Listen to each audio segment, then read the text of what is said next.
श्री महाप्रभु जी ने अपने नेत्र कमल के द्वारा कुंभन दास जी के अपने मूल स्वरूप को अनुभव करा दिया।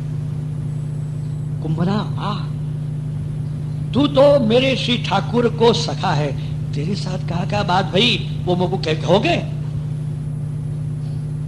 कुंभन दास कहने लगे हो, नहीं ठहर, नेक ठाड़ो रहे यहाँ मेरे कान में, क्यों सब नहीं सुनेंगे। श्री महाप्रभु जी ने सब वर्णन सुने हो तो बहुत प्रसन्न भये।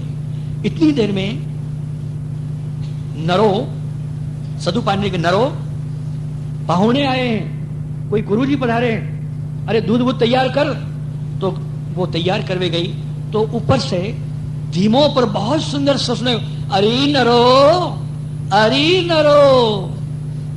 हाँ, श्री गोवर्धन धरण इतने मधुर स्वर से बोले, ऐसे कोई पर्वत से धीमे धीमे हिलती हुई जो झलक करती हुई जो वाणी जो होती है, तरंगित होती है, जैसे वो उस पर से जो झरने जैसे कैसे आते हैं और उसमें से कैसे स्वर होते हैं, ऐसे श्रीनाथ जी की वाणी थी। श्री महाप्रभु जी एकदम सतर्क हो गए। दमला दमला यहाँ, हाँ महाराज, अरे तेने कछु सुनियो, इतने सुमधुर स्वर, धीमो धीमो। हाँ बाप, हाँ जय जय, सुनियो तो सही, पर कहा अर्थ समझो ना आयो, फिर यहाँ भी नहीं समझ। अरे जिनने मोकू झारखंड में आज्ञा करी प्रकट होने के लिए, उनको ही ये स्वर है। हो अरे नरो नरो नरो, हाँ हाँ हाँ लाला, मैं आ रही हूं, पाहुणे आए हैं, थोड़ी उनकी सेवा में हूं। तो वहां से, अरे पाहुणे तो आए हैं तो मेरे पास आएंगे, पर तू मोकू भूख लगा हुआ है तो जल्दी दूध लेके आए जा। श्री महाप्रभु जी ठाड़े हो गए, गदगद हो गए, मानसी में आप विराजे, और नरो दौड़ती दौड़ती, षोडशिया लड़की दौड़ती दौड़ती ऊपर गगरिया दूध की भर के ले गई और सीधे ही मुखारविंद में आपने अरोगाई दिए।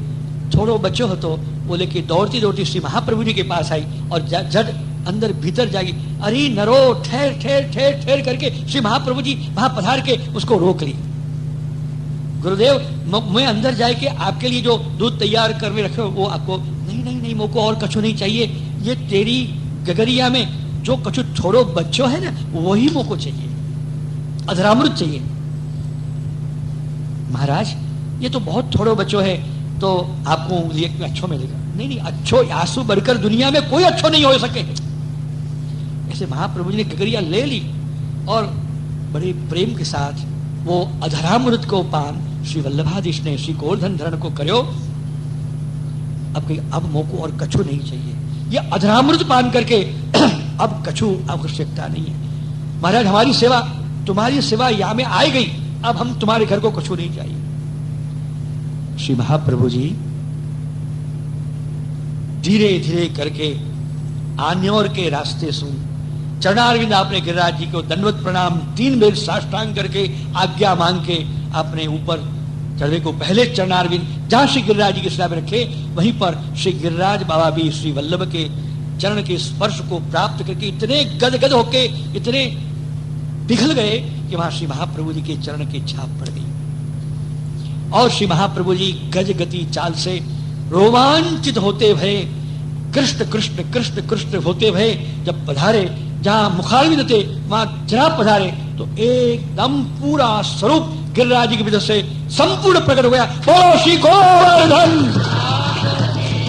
श्री गोवर्धन नाथ की, श्री गोवर्धन नाथ की।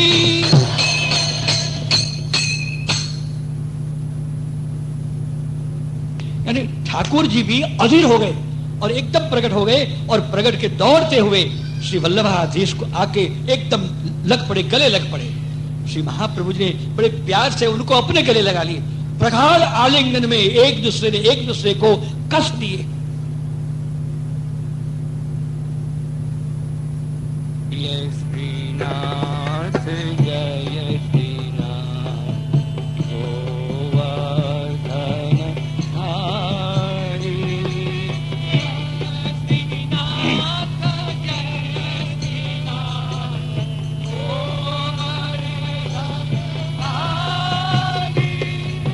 श्री बालकृष्ण किशोर चंद्र का स्वरूप प्राकट्य श्री गोवर्धन गंगाज जी से कल संपन्न हुआ। श्रीमद् वल्लभाधीश के श्री हस्त कमल से आपका प्रागट्य हुआ। अद्भुत प्रथम मिलन का सुंदर प्रसंग भी उपस्थित हुआ। और छोटे से कच्चे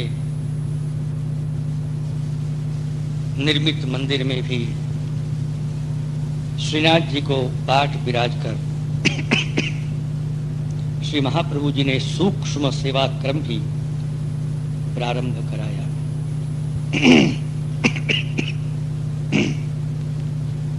श्री गोवर्धन धरण गोवर्धन नाथ श्रीनाथ जी ने स्वयं अपने मुखारविंद से आज्ञा की। मेरे 3 नाम प्रमुख है, देवदमन, इंद्रदमन और नागदमन, परंतु मेरी विशिष्ट इंद्रदमन और नागदमन लीला के भी स्वरूप इसी गिरिराज जी में विराजमान है। महाप्रभु श्री वल्लभ ने देवदमन रूप से हमको प्रकट किए। वहां श्री विठलेश्वर प्रभु चरण श्री गुसाई जी के द्वारा मेरे और स्वरूप भी प्रकट होंगे। सदु पांडे को श्रीनाथ जी ने अपने मुखारविंद से आज्ञा की।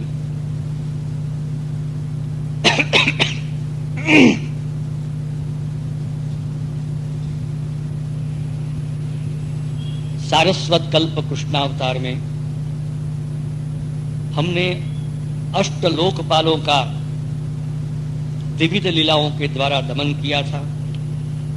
उनमें से प्रमुख देवराज इंद्र,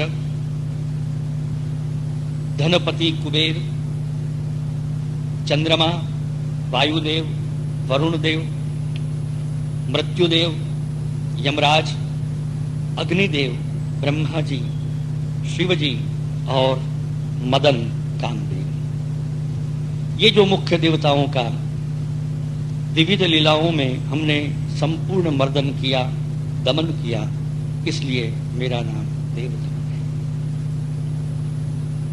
जितने भी देव और जितने भी भगवत विभूति हैं वो मेरे श्रीअंग से प्रकट हुए हैं, परंतु उनको अपने मन में जब मैं ही ईश्वर हूं, परमात्मा परब्रह्म हूं, ये भाव प्रकट होते ही मैंने उनका नियमन किया था। तो सर्व देवों का भी देवाधिदेव देवाधिदेवाधिदेव परात्पर पूर्ण पुरुषोत्तम परब्रह्म परमात्मा लोक वेदातीत पुरुषोत्तम मैं हूं। इसलिए संक्षेप में मेरा नाम देवदमन है।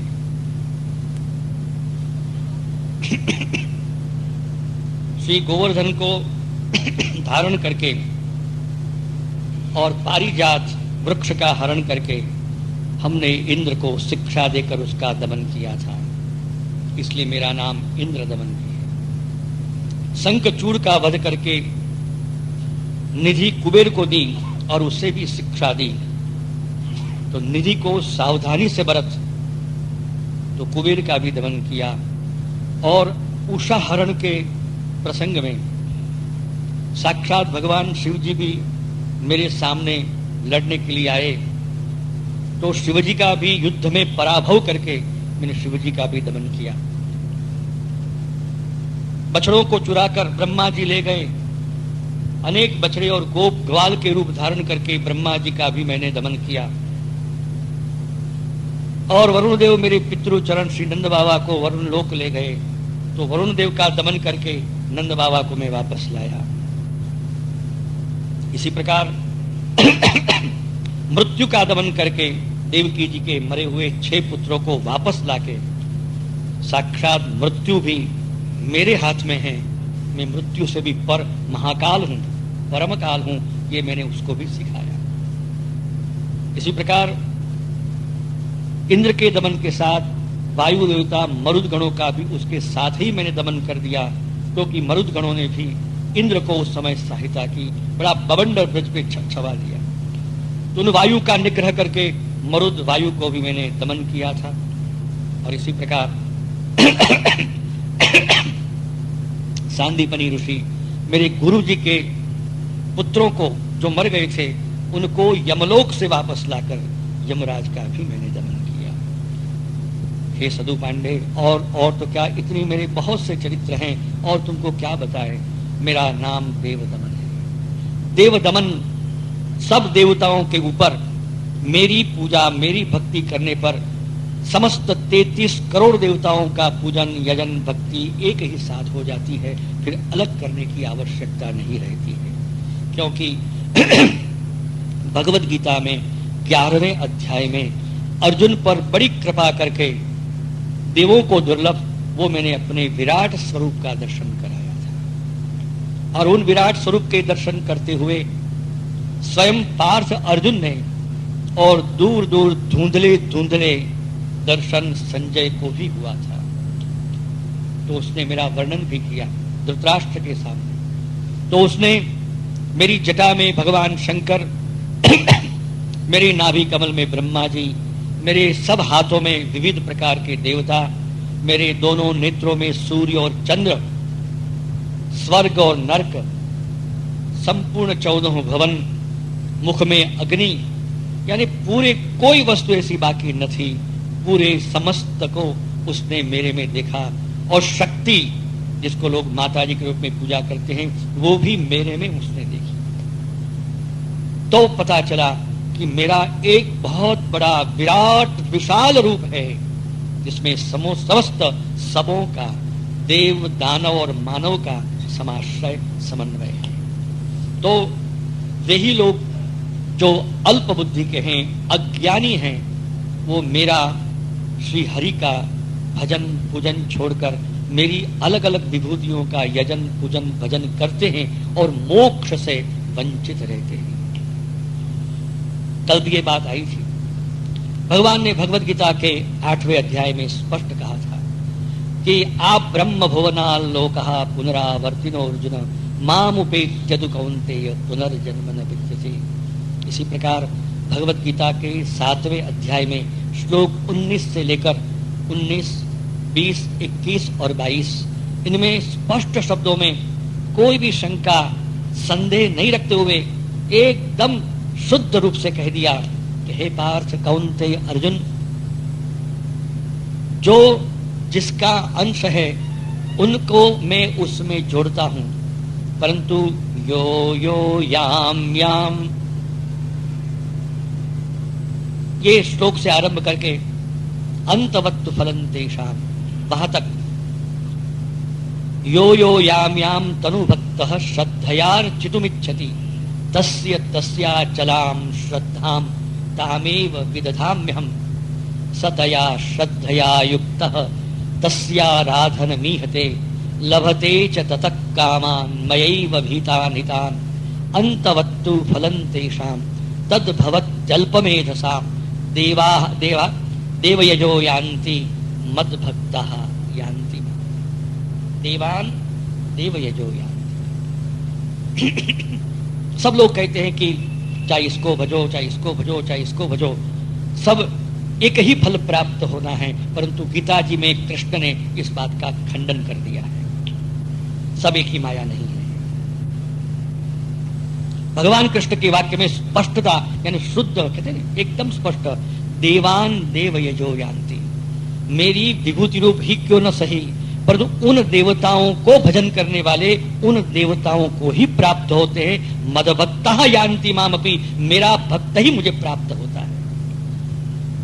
स्पष्ट बात है, इसमें कोई गीता जी में कोई बात का संदेह नहीं रखा है। तुम जिन देवताओं को भजन करोगे उन देवताओं को पाओगे, उन देवताओं के लोक में ही जाओगे। देवान देवयजो यान्ति, देवताओं को भजने वाला देवता को ही प्राप्त होता है। और मदभक्तः यान्ति मामपि, मेरा भक्त ही मुझको प्राप्त होता है।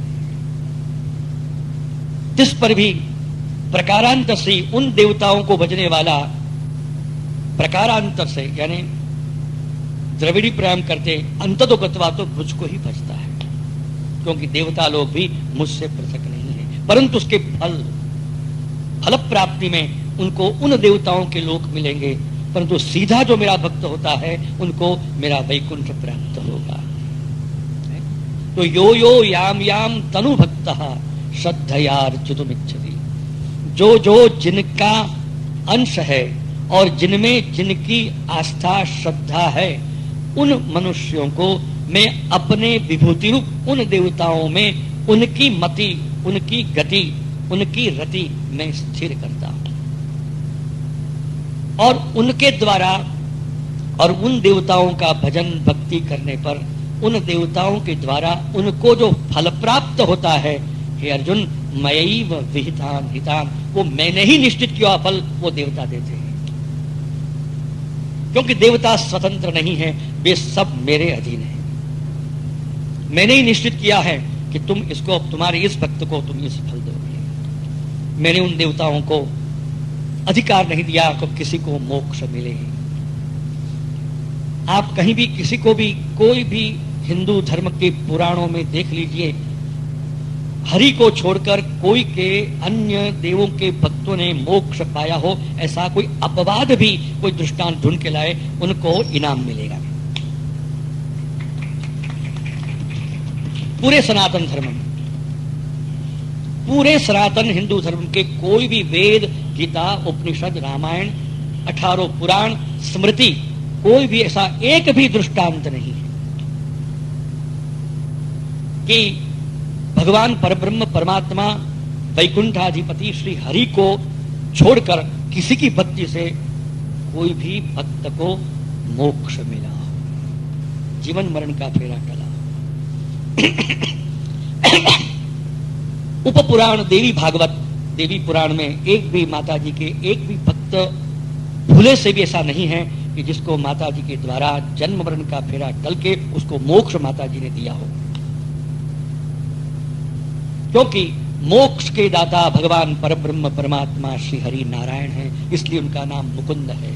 मोक्ष को दे उसको ही मुकुंद कहते, क्योंकि सबसे तद्विष्णो परमं पदम,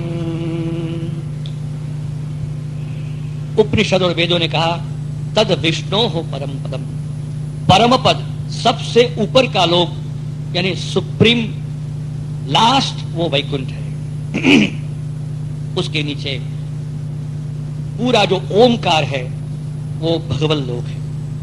ओमकार में जैसे फिर से मैं दोहराता हूं, ओम जो है वो ओम में जो पहले जो 3 जैसा लगता है वो अक्षरधाम है, पीछे से लकीर जाके गोल होता है यह रमा वैकुंठ है, और गोलाकार वो साकेत वैकुंठ है, और ऊपर जो अर्धचंद्राकार है वह गोलोक है। और गोलोक के भी 2 प्रकार, लोक वेद प्रथित गोलोक और लोक वेदातीत गोलोक। तो अर्धचंद्राकार लोक वेद प्रथित गोलोक है, उसमें जो बिंदी है वो लोक वेद प्रथित गोलोक है, लोक वेदातीत गोलोक है। अब बताइए ओम में और कोई सत्य तप आदि कोई लोक नहीं आए ओम में, क्योंकि ओम ही आखिर लास्ट इन्फिनिटी है। क्योंकि ब्रह्मा जी और बड़े बड़े लोग ब्रह्मलोक में विराजते हैं, सत्यलोक में भगवान शंकर शिवलोक यानी छठा लोक है।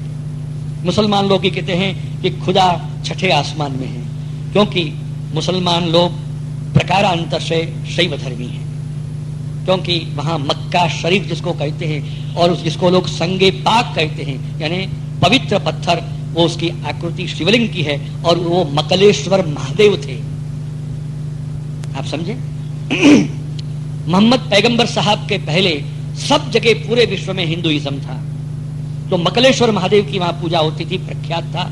और उसको छुपा के, और मकलेश्वर महादेव में इतनी यानी दैवत था, प्रताप था, चमत्कार था कि पैगंबर साहब भी उनको भंग नहीं कर सके, तो उन्होंने अपने में समा लिया और संगे पाक, पाक माने पवित्र, संग माने पत्थर, एक पवित्र पत्थर के रूप में काबा शरीफ में उनको स्थापित कर दिया। और आज भी कोई भी मुसलमान नहीं होता उनको वो दर्शन नहीं कराते, क्योंकि मालूम पड़ जाए कहीं हिंदुओं को तो फिर कह देगी तो हमारा शिवलिंग है। कोई को भी मनाही नहीं।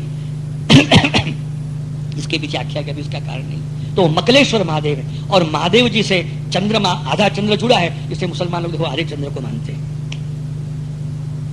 यानी वो मकलेश्वर महादेव के चिन्ह को उन्होंने चंद्रमा और मक्का शरीफ का काबा का पत्थर उसको रखा है।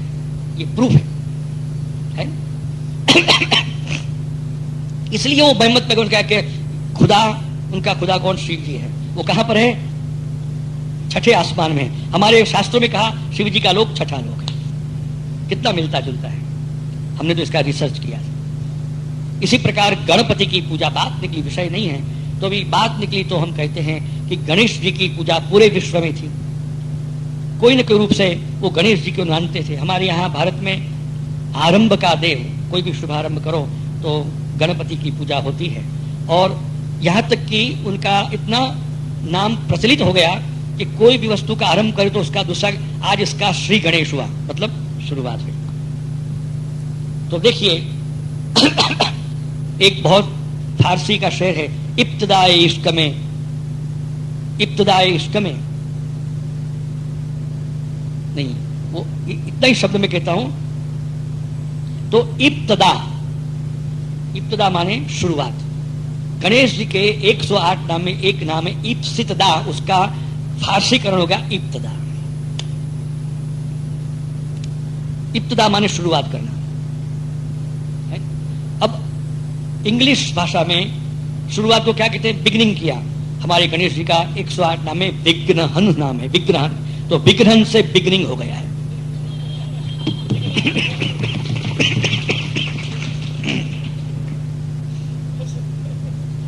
और जेरोस्ट्रियंस जो पारसी धर्म है उसमें अरु अहुर मदहा, अहुर मजदा करके एक देव है, वो भी शुरुआत का देव माना जाता है। तो गणेश जी के 108 नाम में से एक नाम है असुर मदहा, उसका अपभ्रंश अहुर मजदा हो गया। ये कोई न कोई विश्व के भागों में पहले गणेश पूजा, क्योंकि हिंदुइज्म था, तो ये सब में प्रकारांतर से। अब आगे चल के देखिए, आखिर इजिप्शियन फिलॉसफी की बारी आती है। इजिप्ट का जो एक धर्म था वो मोहम्मद पैगंबर, यहूदी और ईसाई धर्म के बहुत पहले था, हजारों साल पहले। इजिप्ट का धर्म, वो इजिप्ट के धर्म की चर्चा स्वयं कर्ण ने, महारथी कर्ण ने महाभारत में राजा शल्य को गाली देते हुए कहा था। जब कर्ण की और शल्य की झड़प हुई महाभारत के युद्ध में, और भगवान कृष्ण ने शल्य को चढ़ा के रखा था कि आप राजा हो फिर भी दासी पुत्र कर्ण के, जब कर्ण सेनापति होगा तो आपको उसके सारथी बनना होगा।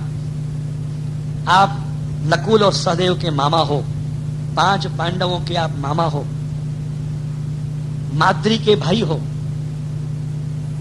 तो आपको इतना काम करना पड़ेगा और आपको कौरवों के साथ रहना पड़ेगा। और कौरवों की जो चाल है, हाल है, रोज एक एक अक्षरशः हमको पहुंचानी होगी।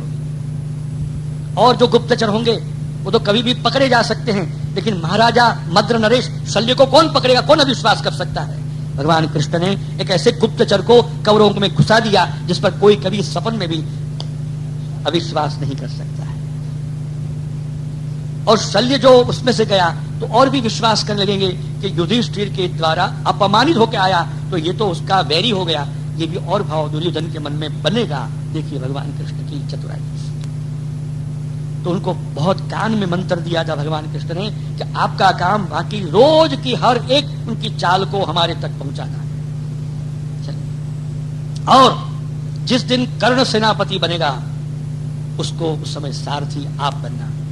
भगवान कृष्ण के चरण धूलि को मस्तक पर चढ़ा के महाराज शल्य ने उस समय प्रतिज्ञा की, भगवान आपकी आज्ञा को मैं सिरोधारी करता हूं, भले मैं राजा हूं, एक दासी पुत्र का भी मैं सारथी बनने के लिए तैयार हूं, क्योंकि आज्ञा कृष्ण की है। लेकिन तुमको सारथी बन के क्या करना है जानते हो शल्य जी? आपको कर्ण जब अर्जुन के सामने जब जब युद्ध करने आए, आप समझो, महारथी कर्ण अर्जुन के सामने जब जब युद्ध करने आए, उनका द्वंद्व युद्ध हो, तब आप खरे क्लाइमेक्स के टाइम पर उसको मेंटली ऐसा डाउन कीजिए और साइकोलॉजिकल इतना अटैक कीजिए कि उसको कीजिए तो बहुत खराब है, तेरे में क्या रखा है, ऐसा ऐसा करके उसको बार बार परेशान कीजिए ताकि वो बराबर तीर नहीं छोड़ सके और बहुत डाउन होए, उसका जो जोश है वो खत्म होता रहे। तो कर्ण जब अर्जुन के सामने आता तो वो अरे जाने दे भैया, ये अर्जुन कहाँ और तू कहाँ दासी पुत्र, तेरे में क्या रखा है इसके सामने लड़ने की। वो महाराज चुप हो जाइए, अरे क्या चुप, तू लड़ना छोड़ दे, इससे क्या लड़ेगा तू, तेरे में रखा ही क्या है। वो देखो कितना सुंदर बाण चाहे, तेरे बाण में कोई ताकत भी नहीं है, तू तो दासी पुत्र है, तू तो ऐसा है, तू सब ऐसा है। बहुत साइकोलॉजिकल ऐसे अटैक करता था शल्य सारथी में घोड़े चलाता कृष्ण की आज्ञा का पालन करके। तो महाभारत में वर्णन है। तो कर्ण चिढ़कर एक दिन चिढ़ गया, उसने भी मैं तू पर आ गया। अरे शल्य तू राजा है तो भले राजा है, तू मुझे अपमान करता है बार बार और मुझे युद्ध नहीं करने देता है। तू, मैं जानता हूं कौन से देश का तू राजा है, खबर है, तू ऐसे देश का राजा है कि जिसके देश के लोग, जिसके देश की नारियां स्वच्छंद हैं, एक से दूसरा पति भी कर सकती है, वो सर्पों को पालती हैं, अर्ध वस्त्र पहनती है, भौतिकता बहुत बड़ी हुई है, और तुम्हारे यहां मरने के बाद अग्नि संस्कार भी नहीं होता। तुम तो पहाड़ों में उसको खोद के मुर्दों में दवाई डाल के कितनी सारी सजाएं रख के उसमें तुम मुर्दों को हमेशा रखते हो। क्या ये धर्मशास्त्र के अनुकूल है क्या? ऐसे देश के तुम राजा हो। देखो ये पिरामिड की बात आई कि नहीं महाभारत में। तुम ऐसे देशों के राजा हो, यानी शल्य राजा मद्र देश, वो इजिप्त का राजा था, माद्री इजिप्त की थी। पूरा जो वर्णन महाभारत में आया है वो बिल्कुल मेसोपोटामिया, मिडिल ईस्ट, इजिप्त और उसके आसपास का जो प्रदेश, इसे बिल्कुल मिलता जुलता है कि पुनर्जन्म नहीं होता। तो इजिप्त के धर्म का प्रभाव पूरे मध्य पूर्व पर होने से उस इलाके में, उस विस्तार में जो पैगंबर हुए, मोजेस और यहूदी धर्म के स्थापक हजरत मूसा, जिसको अंग्रेज लोग मोजेस कहते हैं, और मोहम्मद पैगंबर साहब जो इस्लाम के परस करता है, और यीशु ख्रिस्त ईसाई धर्म के स्थापक, ये वहीं पर पनपे यरूशलेम में, इसलिए इजिप्त की धर्म का उन पर प्रभाव है। तो ये तीन धर्म भी पुनर्जन्म को नहीं मानते हैं। मुसलमान लोग भी कहते हैं कि जब मर जाएंगे तो शरीर को जलाया नहीं जाए, वो कब्र में उसको रख दो, कयामत का दिन आएगा तब खुदा उसका न्याय करेगा। है ईसाई लोग भी कब्र में, यहूदी लोग भी कब्र में, क्योंकि उसके पीछे वो इजिप्त के धर्म का प्रभाव है जो पिरामिडों में जो था, और वो इजिप्त धर्म महाभारत के समय में भी था, शल्य के समय में। तो ये हमारी जो भावना, हमारी जो वृत्ति है कहां तक गई है। परंतु मेरे कहने का मतलब यह है कि उन देशों में,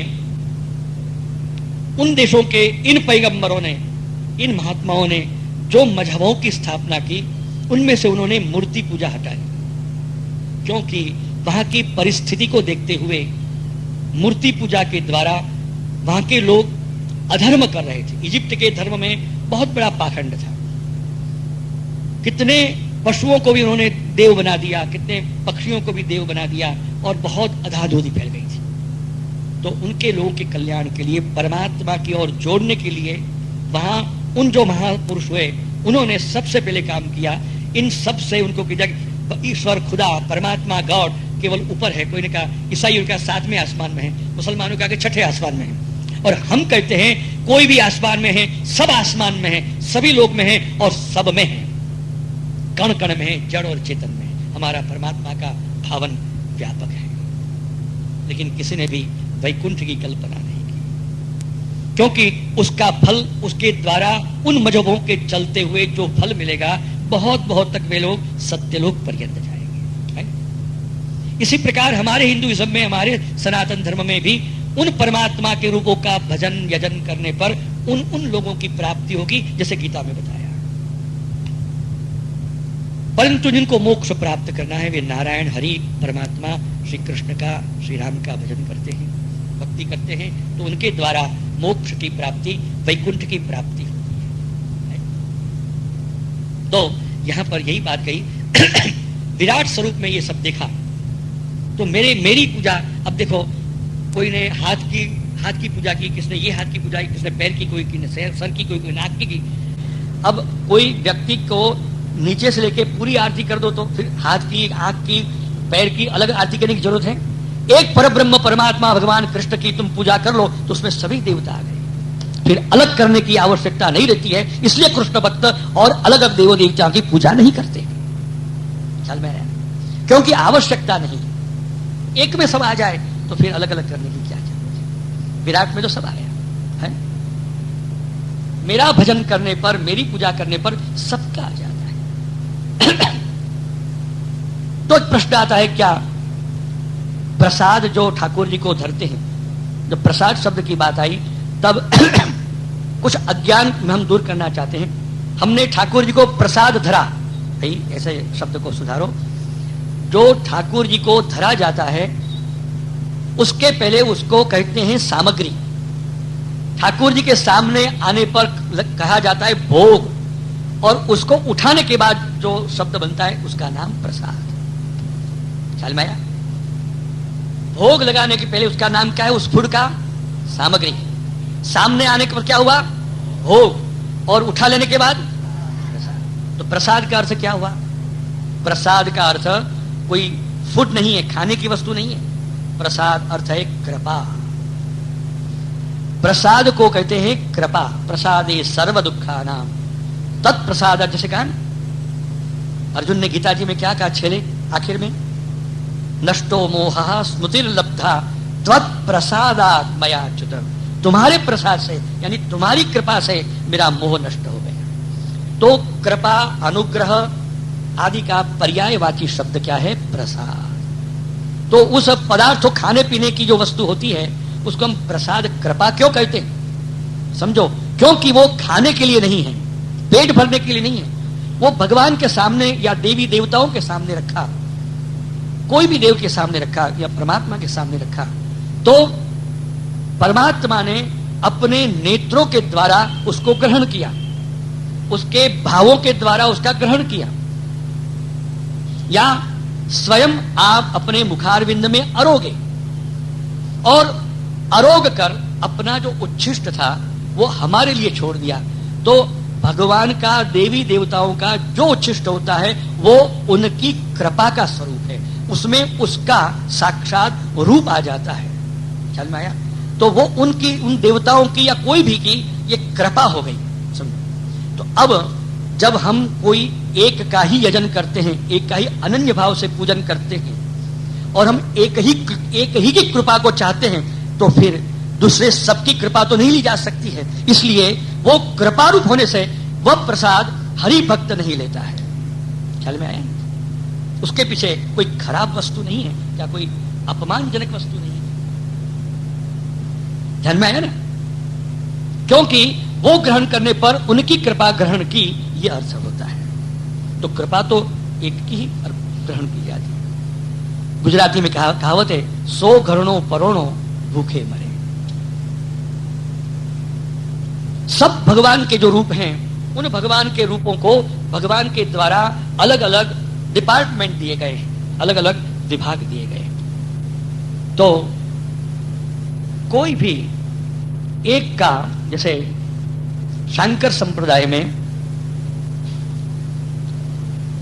हिंदू धर्म के उस समय बौद्धों ने और अन्य वेद विरोधी धर्मों ने संपूर्ण सनातन धर्म के सभी परमात्मा के स्वरूप की पूजा बंद करा दी थी, वेद का अध्ययन बंद करा दिया था, और प्रबल पूरा पौन भाग बौद्ध धर्मावलंबी हो गया था।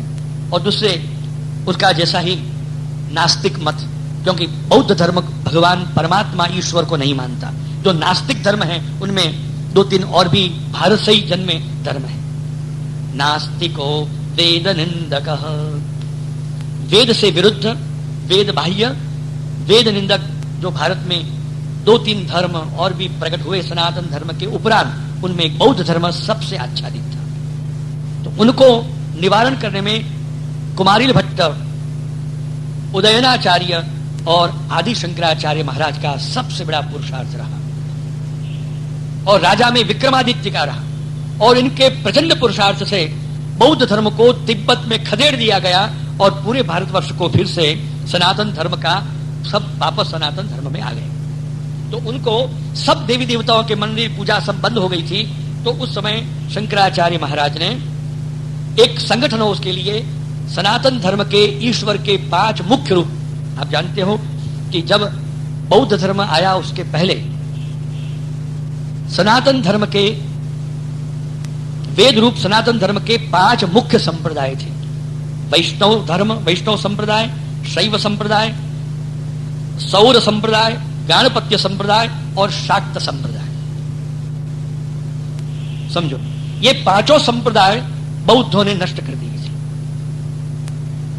तो शंकराचार्य जी ने, अब देखो, वैष्णव संप्रदाय में भगवान श्री नारायण और उनके अवतारों की पूजा थी।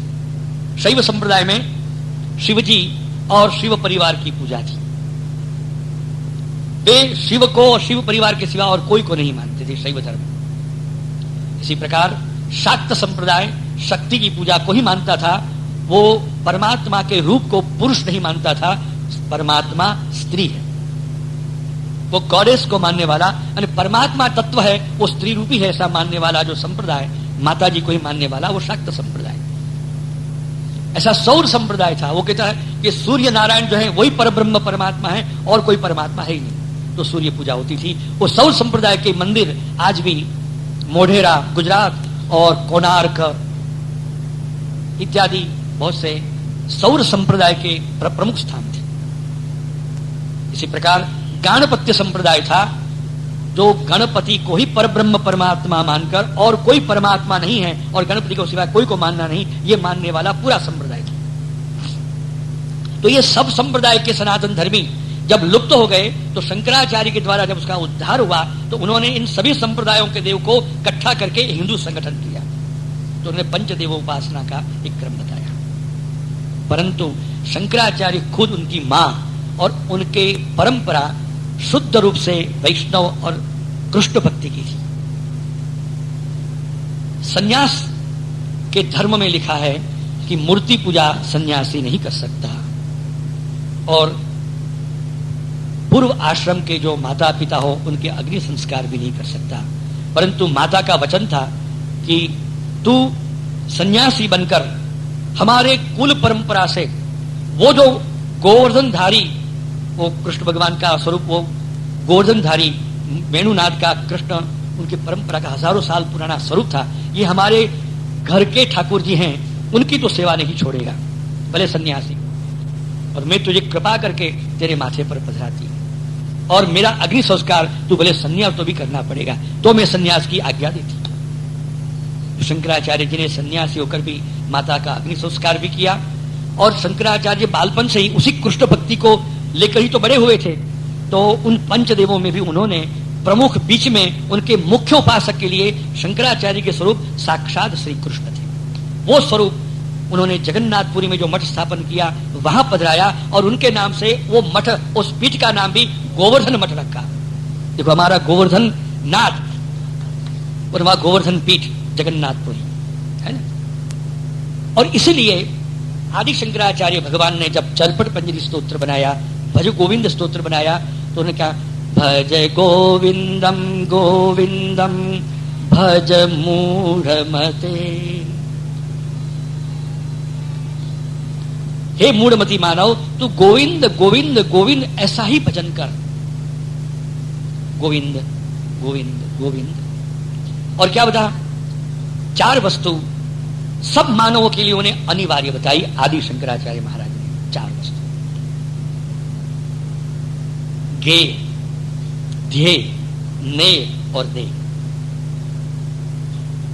याद रहा, गेय, ध्येय, देय और नेय। गे का मतलब हुआ, अगर कोई गाने जैसा है तो गेयम गीता नाम सहस्रम। उन्होंने क्या कहा, अगर गाने जैसी कोई वस्तु है तो गीता है और विष्णु सहस्र नाम है। उन्होंने शिव महिमा नहीं बताया, ख्याल में आया? गेयम गीता नाम सहस्रम, विष्णु सहस्र नाम, क्योंकि उनके पूरे दिनचर्या में ये था। फिर क्या बताया, अगर ध्यान धरने योग्य ध्येय, अगर हमारा ध्येय का दो अर्थ होता है, एक तो ध्यान धरने योग्य और ध्येय का मतलब हमारा क्या एम, लास्ट इंफिनिटी क्या है, और हमारे को ध्यान देने अगर कोई चीज है तो क्या बताया, ध्येयम श्रीपति रूपमजस्रम। आदि शंकराचार्य महाराज को और कोई भी भगवान के देवी देवता याद नहीं आए, उन्होंने एक ही बात बताई, ध्येयम श्रीपति रूपमजस्रम। अजस्रम अलौकिक दिव्य श्रीपति लक्ष्मी के पति, उनका ही ध्यान धरो, उनका ही चिंतन करो, योग भी उनका ही करो, मेडिटेशन में उनको ही लाओ, और तुम्हारा ध्येय यानी लक्ष्य प्राप्ति का ध्येय भी वही रखो। ध्यान में आया? शंकराचार्य का श्रीपति और वल्लभाचार्य का श्रीनाथ, पति के नाथ को बात तो एक ही हुई। देखो दोनों जगत गुरु आचार्य क्षितिज पर कहां मिल गए। जैसे क्षितिज कैसे मिलता है, अरे भाई कहीं ना कहीं ये महापुरुष तो मिल जाते हैं, है ना। वो कहां जुदे पड़ते हैं वो खोजने की अपेक्षा हमारा कर्तव्य ये कहां वो मिलते हैं और उनमें से क्या सार ग्रहण करना है। तब तो हमारा हिंदू धर्म का संगठन होगा। हम तुम कहां अलग हैं इसका सोचना कम करो या छोड़ दो, और हम सब कहां मिलते हैं सब लोग, उसका ज्यादा विचार करोगे तो हमारा हिंदुओं का संगठन हो जाएगा। ये ढूंढो, है। और वो समय आज भारत का आ गया हिंदुओं के लिए कि हम कहां कहां अलग है। ये अलगाव की बात तो पुरानी हो गई, हम कहां कहां एक हैं, कहां कहां साथ हैं, उसका ढूंढ ढूंढ के समन्वय करो, और सनातन वैदिक धर्म के झंडे के लिए सब संप्रदाय को इकट्ठे होकर ऐसा मजबूत बन जाओ कि जो कोई तोड़ने का ताकत भी नहीं रखे। आज हिंदू संगठन की बहुत आवश्यकता है। एक डोकरा था, 5 लड़के थे, मरण पथारी पर था, चिंता थी। बच्चों ने पूछा, पिताजी आपका जीव जाता नहीं, आपको इस बहुत चिंता में है। हाँ बेटे, मुझे लगता है कि तुम 5 हो, आज मेरे 5 पांडव जैसे कैसे तुम प्रेम से एक ही घर में प्यार से रहते हो, लेकिन मेरे मर जाने के बाद तुम अगर आपस में लाड़ी वाड़ी और गाड़ी के नाम पर अगर जुदा हो गए तो तुम कहीं के नहीं रहोगे, उसकी मुझे चिंता है। लेकिन उसके लिए उसने क्या किया, उन 5 को कहा कि भाई बच्चों तुम एक काम करो, 5 लकड़ी लेके आओ। तो 5 लकड़ी लेके आए, फिर कहा दूसरे 5 लकड़ी लेके आओ, वो दूसरे भी लेके, दूसरे 5 लकड़ी रख दिया रस्सी बांध के। फिर कहा कि एक एक करके लकड़ी को एक एक जन तोड़ दो, टाक टाक टाक करके एक एक झट से लकड़ी तोड़ दी। फिर कहा देखो ये 5 बंधी हुई रस्सी से उन लकड़ी को तोड़ो। बड़ी कठिनाई की, बड़ी जोर लगाया, वो नहीं टूटी। उस डोकरे ने कहा देखो तुम अलग अलग पड़ जाओगे, एक दूसरे से विरुद्ध जाओगे तो दुनिया तुमको एक एक करके तोड़ डालेगी, लेकिन तुम इकट्ठे रहोगे तो दुनिया की कोई ताकत नहीं कि तुमको तोड़ सके। तो उन्होंने 5 ने शपथ खाई, हम प्रतिज्ञा करते हैं इन रस्सी में जो 5 लकड़ी बंधी है, पिताजी ये रस्सी वो तुम हो, तुम्हारे आशीर्वाद हैं, आपके आशीर्वाद आपकी भावना रूप हम 5 लकड़ी जैसे उसमें बंधे ही रहेंगे और अखंड रहेंगे। चाहे हो शैव हो या वैष्णव, हो शाक्त हो या गाणपत्य, कोई भी हो, लेकिन सब हिंदू है, हम सब बंधे संगठित रहेंगे तो दुनिया की कोई ताकत हमारे हिंदुओं पर आंख उठा के देख नहीं सकती। इसी प्रकार हमारा भारतवर्ष भी, चाहे वो मराठा, चाहे हो गुजरात, कि चाहे हो मध्य प्रदेश, तमिल, तेलुगु, असम, बंगाल, कोई भी हो, हम भारत शब्द के लिए बंधे रहेंगे तो कोई की ताकत नहीं कि हमारे भारत की ओर आंख उठा के भी देख सकता है। याद रहे, उन भारत को एक श्रृंखला में बांधने का शक्ति केवल भारतीय हिंदू संस्कृति में है। पूरे भारत से आप हिंदू संस्कृति को निकाल देंगे तो ये एक एक करके टूट जाएगा, भारत अखंड के बदले खंडित हो जाएगा। क्योंकि आप जब मद्रास जाते हो, दक्षिण में जाते हो, बंगाल जाते हो, गुजरात जाते हो, महाराष्ट्र जाते हो, सबके पहनावा जुदा है, ड्रेस अलग है, भाषा अलग है, लिपि अलग है, रीति रिवाज भी अलग है, सब तो जुदा है। फिर भी तुमको जहां भी जाते हो हमारे देश में घूम रहे ऐसा क्यों लगता है? क्योंकि सब जगह कॉमन थिंग वो एक ही वस्तु है, वो हमारा हिंदुइज्म। मंदिर, भारतीय संस्कृति, विवाह प्रथा, प्रकारांतर से भी वेद मंत्रों के 4, गीता, रामायण, भागवत, ये सब जगह लोग मानते हैं, इसलिए भारत एक लगता है। अन्यथा अलग अलग भाषा, अलग अलग बोली, अलग अलग पहनावा, अलग अलग अपनी अपनी संस्कृति के द्वारा तो कब का विखंडित हो चुका था, लेकिन भारतीय हिंदू संस्कृति ने इस भारतवर्ष को अखंड रखा है। और ये बिन सांप्रदायिकता के नाम पर हमारे धर्म, हमारे राष्ट्र से जो हमारे सनातन वैदिक धर्म संस्कृति को मिटाना चाहते हैं, वो लोग भारत को खंडित करके रहेंगे, भारत का अखंड नहीं रख सकते। ये आपको ये सत्य कहता हूं, ये बात निकली। इसलिए हिंदू संस्कृति को अखंड रखने के लिए हमारे बीच में जो कोई भी आता है उनको तुम उखाड़ के फेंक दो। सब हिंदू एक होके अपने इस संस्कृति के लिए, हिंदू संस्कृति की रक्षा के लिए, चाहे तुम कोई भी किसी में भी हो, लेकिन उसमें अपने विरोध, जहां भी हिंदू संस्कृति के विरुद्ध में बात आई तो उसमें रहकर, कोई भी पक्ष के हो, कोई भी पार्टी के हो, कोई भी जाति के हो, अंदर रहकर भी हिंदू संस्कृति को आज ना आए, ये तुम अपनी एक जबरदस्त यूनिटी, एक लॉबी खड़ी करो, तो भी मैं समझता हूं कि हमारे हिंदू संस्कृति का बहुत बड़ा भला होगा। बोलो श्री गोवर्धन। आप कहोगे कि ये श्रीनाथ जी की प्रागट्य वार्ता में कैसे आया? क्योंकि हमारे श्रीनाथ जी को इतने प्रकट करने वाले हमारे महाप्रभु श्री वल्लभाधीश जब मथुरा पधारे तो कल हमने बात की थी, उन्होंने वो यंत्र सिकंदर लोदी के उस जौनपुर में लगा दिया और उसमें मस्जिद में जो कोई भी जाए तो उन मुसलमानों की दाढ़ी उड़ जाती थी और चोटली हो जाती थी। तो बादशाह के पास बात गई, फिर वो महाप्रभु जी के पास आए, महाराज साहब क्यों करते हो? तो महाप्रभु जी ने कहा, देखो हमारे मथुरा के विश्राम घाट से तुम्हारे जो फकीर ने वो जो यंत्र लगा दो, निकलवा दो तो हम यहां से निकलवा देंगे। तो देखो उस समय हिंदू धर्म की रक्षा संगठनों के लीडिंग हमारे श्री वल्लभाचार्य महाप्रभु जी ने, इसलिए इसके लिए बात करता हूं। हमारे प्रभुजन विठलेश्वर श्री गुसाई जी महाराज ने अकबर पर प्रभाव डालकर, और अकबर के बहुत से राजा रजवाड़े राजस्थान की, गुजरात के जो उनके पिछलक बन गए थे, उन पर प्रभाव डाल के पूरे भारतवर्ष से मुस्लिम राज्य में गौवध बंद कराया, वो हमारे पुष्टि मार्ग के आचार्य गोस्वामी विठलनाथ जी थे।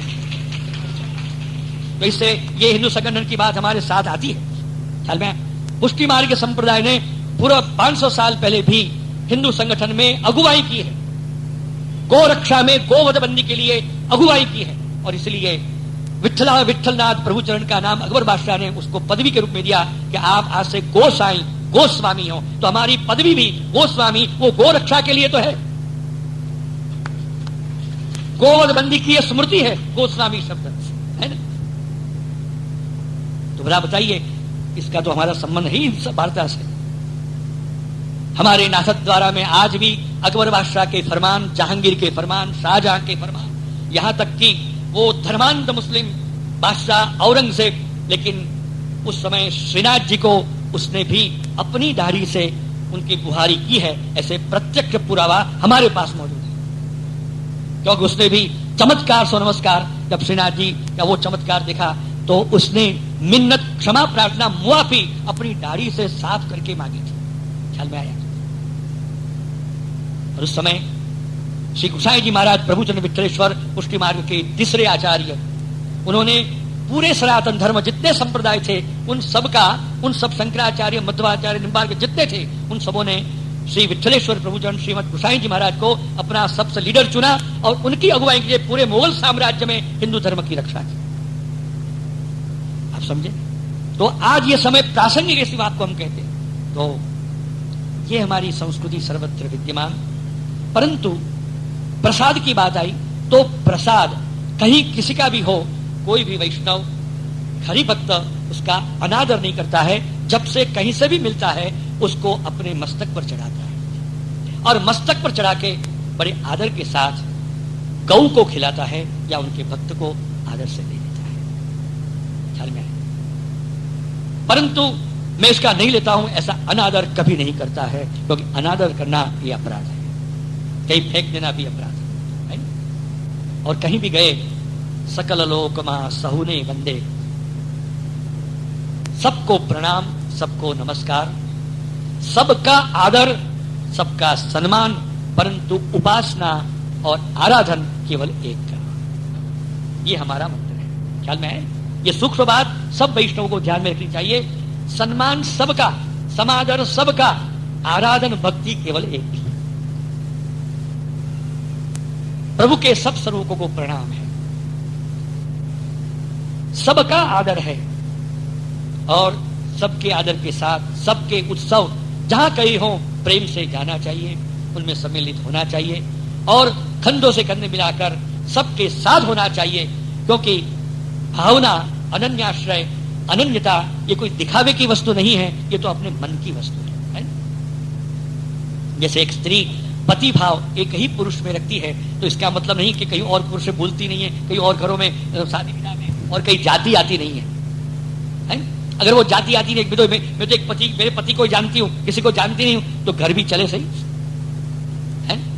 घर में कितने पुरुष लोग होते हैं, कोई पिता होता है, कोई माता होता है, कोई देवर होता है, कोई जेठ होता है, कोई भी होता है, तो सबका भी ख्याल तो करना पड़ता है। लेकिन जो पति का भाव है, हस्बैंड, वो जो फीलिंग्स तो एक ही के लिए होती है, और वो जो ट्रीटमेंट होती है वो भी एक ही लिए होती है। बस यही समझो, एक वैष्णव इसी प्रकार से रहता है, सबके साथ हिलमिल के, सबके साथ मिलके, सबका साथ देकर वो अपना एक भाव भीतर से अनन्य रखता है। आप समझे, ये भी वस्तु समझने की वस्तु है। श्रीनाथ जी बाबा ने ये अपने निज भक्तों पर बड़ी कृपा करके सुंदर बात यहां पर जो प्रकट की, श्रीमद् वल्लभाधीश ने जैसे कल बताया, ऐसे पाठ पर विराजमान कराए। जैसे मैंने बताया था कि सबसे पहले श्रृंगार श्री वल्लभाधीश महाप्रभु जी ने पर्दनी का किया, मस्तक पर पाग धराई। कोई ग्रंथ में ऐसा प्राप्त होता है कि श्री महाप्रभु जी ने पर्दनी नहीं पर पिछोरा धराया। दो प्रकार हमारे पास प्राप्त होते हैं। जो पिछोरा का पक्ष है उसमें लिए बहुत सुंदर एक पद मिलता है, श्वेत पिछोरा पाग अरु गुंजा माल पहराए, मोर चंद्रिका शिश धरी करो सिंगार हर खाए। बोलो श्री गोवर्धन।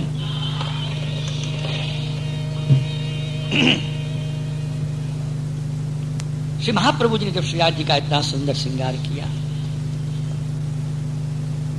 और वो जो अप्सरा कुंड में और वो जो गुफा में रहने वाले रामदास जी क्षत्रिय थे, उनको बुला के जब सेवा सौंपी, भैया कोई और व्यवस्था नहीं होए तब तक तुम ये सेवा करना। रामदास के सामने श्री महाप्रभु जी ने कुम्मन दास की जैसे ही अपने नेत्र कमलों से जब उनके आंखों में आंखें नेत्र कमल डाके देखे तो रामदास जी को भी वही अनुभव हुआ जैसे अपने पूर्व अलौकिक आधिदैविक स्वरूप का। रामदास श्री वल्लभ के वचनामृत में कितनी आत्मीयता और अपनत्व था। रामदास को रोमांच हो उठा। इधर तुम सब रोज भिक्षा मांगते हो। गुरुदेव, मैं मानता हूं, मैं सब जानता हूं। तुम भिक्षा मांगते जाते हो या रहते हो गुफा में, लेकिन तुम्हारा ध्यान तो केवल हमारे प्रियतम प्रभु कृष्ण श्री गोवर्धन धरण में ही रहता है। तुम्हारे शरीर एकमात्र यूं ही निमित्त बना के चला जाता है, लेकिन तुमको उतना भी याद नहीं रहता, क्योंकि सदैव एक एक पल तुम गोवर्धन धरण को तुम्हारी स्मृति में रखते हो। तो कभी कभी भिक्षा दे दो ये बोलने के बदले तुम बोल देते हो भूल से, अरे अरे थोड़ा सा कृष्ण दे दो, थोड़ा सा कृष्ण दे दो। तब लोग हक्के बक्के से देते कि ये बेचारा ये आया कोई भिक्षुक, ये कृष्ण दे दो, कृष्ण दे दो बोलते हैं। तो तुम्हारे सामने सब ताकते रहते थे, फिर भी समझ जाते थे ये कृष्ण के स्मरण में इतना तन्मय है कि ये मुझे कुछ दे दो, वो भी नहीं याद रहा तो कृष्ण दे दो, थोड़ा सा कृष्ण दे दो। तो लोग तुमको मधुकरी कुछ वस्तु दे देते थे। लेकिन रामदास फिर से वो अपरत्व भरा शब्द गया, यहां आओ यहां। तुम सबसे कृष्ण को मांगते थे, किसी के पास कृष्ण तो था ही नहीं, लेकिन तुम जो कृष्ण को भिक्षा के रूप में मांगते थे ना, वो मेरे पास है। लाओ, आज मैं तुमको वो कृष्ण की भिक्षा देता हूं। रामदास का हाथ पकड़ लिया महाप्रभु गुरुदेव श्री वल्लभ ने और हाथ में हाथ डाल के कहा, देख आज मैं वो गोवर्धन धर पकड़ के ले आए श्री गोवर्धननाथ श्रीनाथ जी के स्वरूप का स्पर्श करा के कहा, देखो ये कृष्ण को मैं तुम्हें देता हूं। देखो ये भगवत सेवा जिसके लिए वो लालायित थे, गुरुदेव महाप्रभु श्री वल्लभ के सिवा और कौन जान सकता है। और कृष्ण को तो दान देने वाले दाता साक्षात वल्लभाधीश के सिवा और कौन है। अदे दान दक्ष है, आप है सर्वोत्तम स्तोत्र में, अदे दान दक्षश्च महोदार चरित्रवान। जो दान किसी को नहीं दिया जाता हो वह दान देने वाले भी श्री वल्लभाधीश है। कृष्ण का दान सबसे नहीं मिलता। रामदास की भावना क्या थी? रामदास की एक ही भावना थी कि हर सुबह उठ के मैं मांगू हूं तुझसे तुझी को, तेरे सिवा और कोई मुदआ नहीं। रामदास कहते महाराज आपने अदे दान मुझे दे डाला और ये देव की सेवा मुझे सौंपी। महाराज मैं तो कुछ भी नहीं जानता। तब श्री महाप्रभु जी ने आप सेवा करी शिखवे श्री हरि, भक्ति पक्ष वैभव सुदृढ़ की दो। आपने स्नान कराए तो श्री ठाकुर जी को श्रीअंग में जलन न होए ऐसे सुहावने गर्म जल से स्नान कराया। ये तो नंदराज कुमार यशोदा को लाला मेरो छोटो सो 1200 नन्नो सो कन्हैया है। ये तो बालक है। यथा देहे तथा देवी। तुम अपने शरीर अपने आप का जो विचार करते हो वही विचार करके ये ठाकुर को सेवा करियो। ये भक्ति प्रेम लक्षणा भक्ति है, ये मर्यादा की पूजा नहीं है, ये सेवा है। सेवा में तो तत्सुख का विचार होता है। श्री महाप्रभु जी ने पूरा पुष्टि भाव रामदास को समझाया। रामदास और जब ये स्नान कराओ ना, वो गोविंद कुंड से जल भर के लाए, हड़िया में रखा। श्री महाप्रभु जी ने लोटी लेके श्रीनाथ जी को 4 बैर स्नान कराया। जब चौथी लोटी थी, पाव भाग पानी बच गया तो उसके ऊपर से 3 बार उतार के जल छोड़ दिया। देख ऐसे करो, 4 लोटी से स्नान कराया। फिर देख मुलायम एकदम कोमल वस्त्र मलमल का, वो भी मच्छर नहीं, क्योंकि मेरे श्री ठाकुर गोवर्धननाथ बड़े कोमल है। तो आपने इतने जय कृपानाथ मैं आपको अंग वस्त्र कराऊं, तो वहां पे ऐसे हाथ करके विनती करनी और फिर सेवा करनी, ये सिखाया। ऐसे हर एक वस्तु मैं करूं इसी भाव रखूं। बिना विनती के कोई भी सेवा नहीं करनी, न ठाकुर जी की न गुरु जी। तो श्री महाप्रभु जी का रामदास इधर आओ, तो विनती की और देखो धीरे से, ऐसे जोर जोर से पहुंचना नहीं हो। श्री महाप्रभु जी ने इतने प्यार से धीरे धीरे थोड़े चिपका के इतने कोमलता से श्री गोवर्धननाथ जी को अंग वस्त्र माने वो जल को पोंछा, बड़े प्यार से पोंछा। रामदास देखते रह गए। रामदास सुगंधी द्रव्य लाओ। सुगंधी द्रव्य में भी आज्ञा करी, ऋतु के प्रमाण से सेवा और ऋतु के प्रमाण से मेवा। हमारे ठाकुर जी का भोग भी शीतकाल का अलग होएगा, उष्ण काल का भी अलग होएगा, वर्षा ऋतु का भी अलग होएगा। सुगंधी द्रव्य देखो, इत्र तो बहुत प्रकार के होते हैं, परंतु हीना, अंबर, कस्तूरी, केसर ये शीतकाल में ही लगाए जाएं। उष्ण काल में तो खस, गुलाब है, मोगरा, जो शीतल जो वस्तु है उनके ही अत्र को समर्पण किया जाए।